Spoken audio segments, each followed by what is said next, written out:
Hello there, my name is Valerie, and today I'm going to be talking about the books that I read in January and also December. I only read 2 books in December though, and then 4 books in January, so let's get started. The first of the 2 books I read in December was Longitude, the true story of a lone genius who solved the greatest scientific problem of his time by Davis Sobel.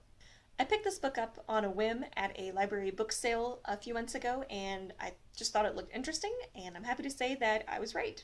So prior to the late 1700s/early 1800s, sailors had no reliable method to determine their longitude at sea. So in 1714, the British Parliament put out a reward of what today would be several $1 million for anyone who could figure out a reliable method for determining longitude at sea. So I really enjoyed this book, partially because it's one of those books about history that tries to make history more than just rote memorization of people and places and dates. These people were real and had their own, lives and dreams and rivalries. And John Harrison, the man who eventually won the reward for his very accurate clock that he invented, he spent the better portion of his life trying to solve this problem. This book is also fascinating because this is just a problem that had never occurred to me. I had no idea that this was ever an issue, and it's fascinating to see the different methods that they tried before they got to one that finally worked. So overall, I thought this was a really great book. If it sounds interesting, I'd give it a shot. It's not very long. I gave it 4 out of 5 stars on Goodreads. And the second and final book I read in December, and therefore 2014, was The Weed That Strings the Hangman's Bag by Alan Bradley. This is the second book in the Flavia de Luce mystery series. In this installment, a well-known puppeteer and his assistant end up in the town that Flavia lives in, and they had to stay there for a few days because their car breaks down, and so they decide to go ahead and do their puppet show in the meantime to make some money. Of course, there is a murder, and Flavia takes it upon herself to investigate. These books in general are just so fantastic. I love how capable Flavia is in these books. I mean, she's not perfect, she's 11, but I remember reading books when I was little for kids, and there were 11-year-olds in those books that were not nearly as knowledgeable as Flavia is, and I remember thinking that that was pretty unrealistic. I think a lot of kids are smarter than we give them credit for, and that's why I like that Flavia is so clever and independent in these books despite her young age. I think of the 2 books I've read in this series so far, I did enjoy the first one a bit more, but this one was still definitely very enjoyable. I also gave it 4 out of 5 stars on Goodreads. So the first book that I read in January, and therefore in 2015, was The Three-Body Problem by Cixin Liu. I'm probably terribly mispronouncing that.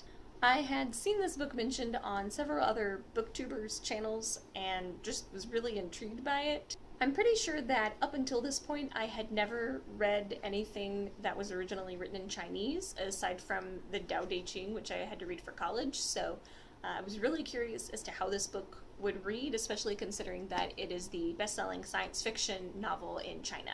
So I found it at the library, and oh my god, guys. So the first thing you need to know is that I was a Spanish major in college. The extent of my science background is the Intro to Chemistry class I took in college and my basic science classes in high school.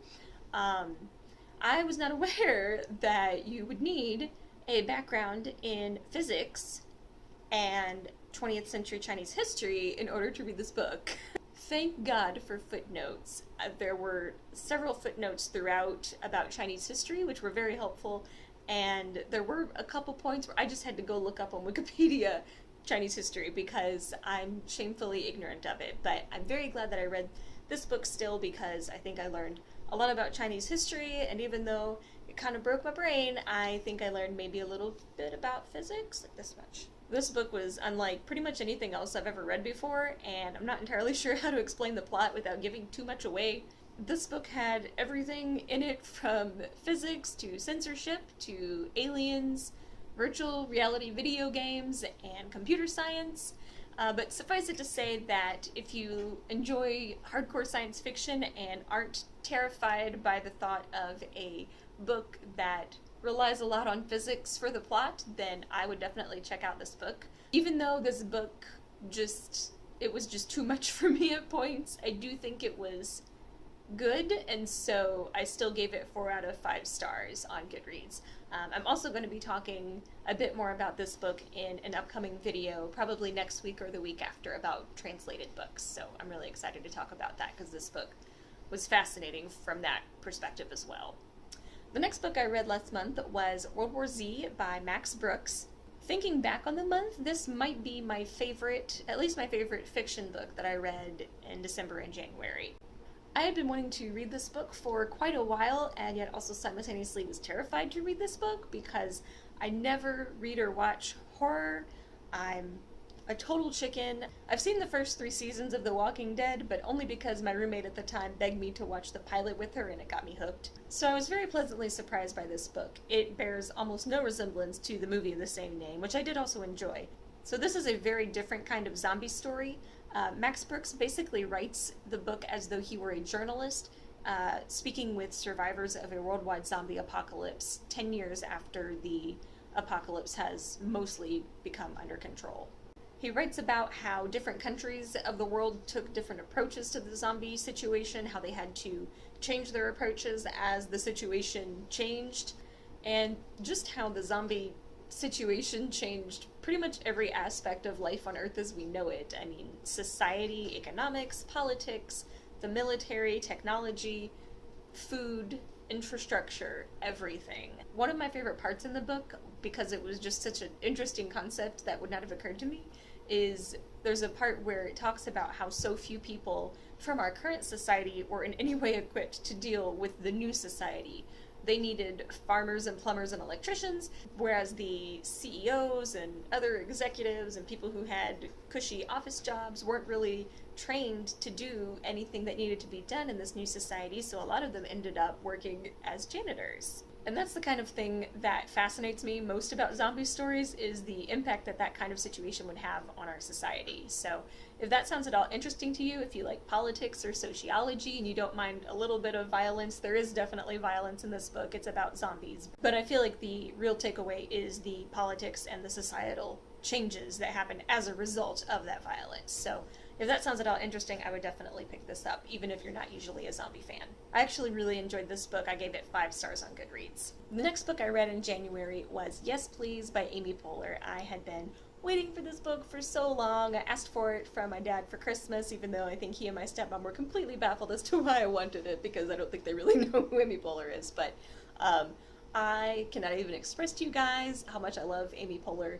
I hadn't really seen her in anything until I started watching Parks and Recreation last year, and I love Leslie Knope so much. I just think she's one of the best characters on television because I love how the writers show that it is completely possible for a woman to be both a perfectly competent, in fact maybe overly competent, dedicated, powerful leader, and yet also geeky and warm-hearted. So you should watch Parks and Recreation. But this is about Yes Please, and I think part of me, because I had only ever seen her on Parks and Recreation, part of me was expecting a book by Leslie Knope, which this is not.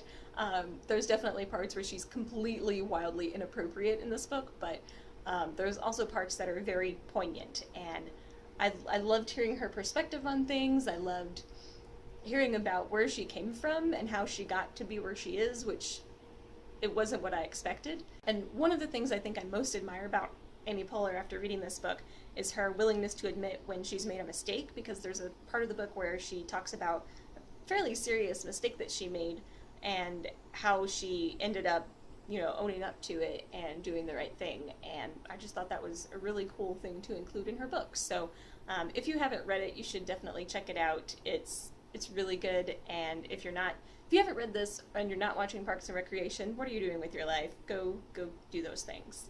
So 4 out of 5 stars. This is awesome. The last book I read this month was Lord of the Silent by Elizabeth Peters. This is the 13th book in the Amelia Peabody series. I started reading this series when I was in high school and got to about book 9 or 10 and then just kind of stopped reading them. And then my 2 friends had started reading them after I told them about the books, kept reading them, and they had trouble not spoiling me after that. But I think there's 19 total in the series. This is number 13. Basically, if you haven't heard of the books before, they follow the story of a woman named Amelia Peabody, who, at the age of 30, when her wealthy father dies, she decides to go on a trip to Egypt to learn more about archaeology, which she's very interested in, and chaos ensues, basically. And then every book is a new year of her archaeology expeditions to Egypt with her family, and every year chaos ensues. These books are part mystery, part adventure, part romance, and they're always a lot of fun. Now that I'm on number 13, I can kind of remember why I stopped reading them, and I think it was because after a while they do get a bit repetitive. But for the most part, I did enjoy this one. At the beginning it was a bit slow, but once I got about halfway to 2/3 of the way in, it really picked up, and then I couldn't put it down. So I did enjoy this one. I think it's one of the better of the later ones that I've read. So yeah, if you haven't read these, I would start with the first book, which is called Crocodile on the Sandbank.